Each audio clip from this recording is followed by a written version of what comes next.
కనకదుర్గ రాజమండ్రి నుంచి వచ్చింది. కిడ్నీలో రాళ్ళు పని చేయడం లేదు. కిడ్నీలో రాళ్ళు ఉన్నాయన్నారండి. రాళ్ళ ఎన్నాళ్ళ క్రితం వచ్చావు ఇక్కడికి? మొన్న నెల అయిందండి వచ్చి. నెల అయిందా? ఇప్పుడు ఎట్లుందమ్మా?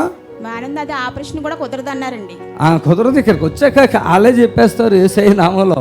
నీరుడు అత్తమని వెళ్ళిపోతుందండి. ఇక్కడికి వచ్చాక బాగుంది. నీరుడు ఆగిందా? ఇంకా ఆగలేదండి. 4లో ఉండేది క్రియేటిన్ 2లోకి వచ్చింది. చప్పలు కొట్టండి. కిడ్నీ ప్రాబ్లం బాగుందండి. నాకు బాగుందని మళ్ళీ ఇప్పుడు వచ్చానండి. బాగుందని వచ్చావా? హాస్పిటల్ నీకు ఏమైనా భయం వేసింది కదా? ఎందుకు భయం వేసింది? నేను మంచివాడినేనా? మంచివారండి. ఎంతమంది పాస్టర్లు తెలుసు నీకు? చాలా మంది చూసాను. ఎక్కడ ఇలా జరగదు చూడలేదండి నేను. కల్లారా కిడ్నీలో రాళ్ళు ఇప్పుడు ఇబ్బంది ఉందా పోయిందా? ఇబ్బంది అంటే ఏం లేదండి. నీరుడు వంటికి వెళ్ళిపోతుందండి బాగా. ఆపరేషన్ కూడా కుదరదు అన్నారు. కుదరదు కాదు, ఇంక చేయరు కూడా. ఇక్కడికి వచ్చాక ఇక చేయరు. మీరు గుర్తుపెట్టుకోండి. మీరు తింగరేషాలు వేసినా నా మాట వినకుండా ఇక్కడికి వచ్చాక ఆ డాక్టర్ గారులే చెప్పేస్తారు. ఎందుకంటే పెద్ద పెద్ద క్యాన్సర్లే నార్మల్ వచ్చేస్తున్నాయి. రాళ్ళు ఎంత అండి ఇప్పుడు? అది స్పీడ్గా రాయి కూడా పడిందండి. అది చెప్తుందో చెప్తా నేను అనుకున్నాను. పడకుండా ఆ టాయిలెట్ స్పీడ్గా వచ్చేదే రాయిలు పడతాకి. స్వాట్లు హల్లెలూయా. ఇప్పుడు చెప్పాక ధైర్యం వచ్చేసింది. ఇప్పుడు చెప్పాక ఏమంటావు? అసలు డయాలసిస్ చేసేవారండి. డయాలసిస్ చేశారా? జీవితాంతం చేసుకోమని అన్నారు. కానీ నాకు బాగోనప్పుడు ఏసయ్య అన్నానంటండి. అన్నారు. మా అమ్మగారు అన్నారు. మీకు తెలియదు అన్నమాట. ఓకే. అమ్మలోకి ఏసయ్య అన్నావమ్మా నువ్వు అన్నారు.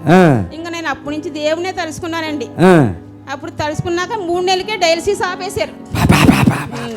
యేసు నామం ఎంత విశ్వాసం. ఇప్పుడు 3వ సంవత్సరం వచ్చిందండి నాకు డయాలసిస్ ఆపేసి. హల్లెలూయా. ఇక్కడ వచ్చి ఇంకా బాగుందని నేను వచ్చానండి. నేను రాజమండ్రి నుంచి. ఏం వ్యాపారం చేస్తారు మీరు? ఆయన కూలి పనికి వెళ్తారండి. నువ్వేం వ్యాపారం చేస్తావు?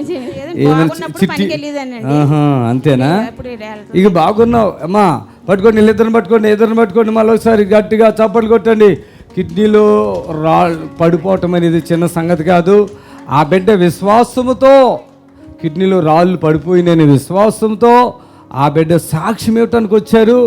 పూర్తిగా యేసు నామంలో వాళ్ళకి విడుదల. ఆమె బాబా చప్పట్లు కొట్టి సంతోషంగా దేవునికి కనపరచాలి.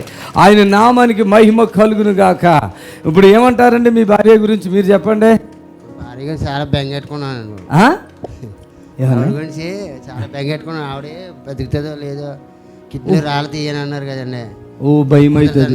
మీలో చాలా మందికి ఆ భయం ఉంటుంది. కిడ్నీలో రాళ్ళు వచ్చేసినట్టు ఇంకా ఏమన్నా కిడ్నీలు పాడైపోయిన అంటారు. కొంతమంది అయితే మొత్తానికి 2 కిడ్నీలు పాడైపోయిన అటువంటి ఇక్కడికి వస్తున్నారు. 2 కిడ్నీలు బాగైపోతున్నాయి. యేసయ్యకి మహిమ కలుగాక. ఇప్పుడు మీ భార్య ఇంట్లో ఎట్లా ఉంటుంది? ఏమన్నా ఇబ్బంది పడుతుందా? ఇబ్బంది ఏం పెడతలేదండి. పని చేసుకునేది కదా, ఇప్పుడు పని చేసుకుంటున్నాను. అక్కడికి వచ్చి వెళ్ళిన కాడ నుంచి. ఏం పేరమ్మా? కనకదుర్గ. పని అంతా చేసుకుంటున్నానండి. నువ్వు బాగున్నావు తల్లి, ఉంచుకున్నావు, భయపడుకో తల్లి. గాడ్ బ్లెస్ యు అమ్మా.